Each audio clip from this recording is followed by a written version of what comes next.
Dominique Potier. Oui, merci Monsieur le Président, Monsieur le Ministre. Heureusement Il y que a, j'ai raccourci. vu de Lorraine, il y a 3 dérégulations qui aujourd'hui risquent de combiner leurs effets de manière très négative. La première, elle a été largement évoquée, celle des effets spéculatifs et climatiques qui jouent sur le prix des matières premières. Dans une région de polyculture élevage intermédiaire comme la Lorraine, ça veut dire du soja à plus de 500 euros, record historique, des céréales qui, total moisson, devrait finir à plus de 200 euros au-delà des pics actuels, et puis un lait qui au dernier trimestre pourrait passer en dessous de 300 euros.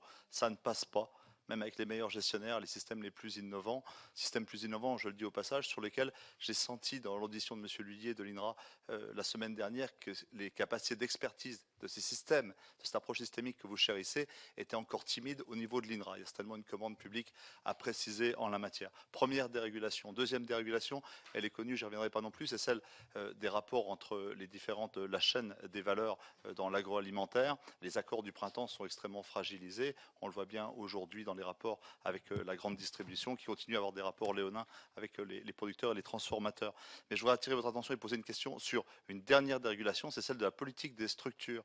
Elle s'est assouplie depuis 2 décennies, mais depuis quelque temps, elle a tendance à se déliter sous prétexte de sociétés de capitaux diverses. C'est toute la politique d'installation qui risque d'être ruinée.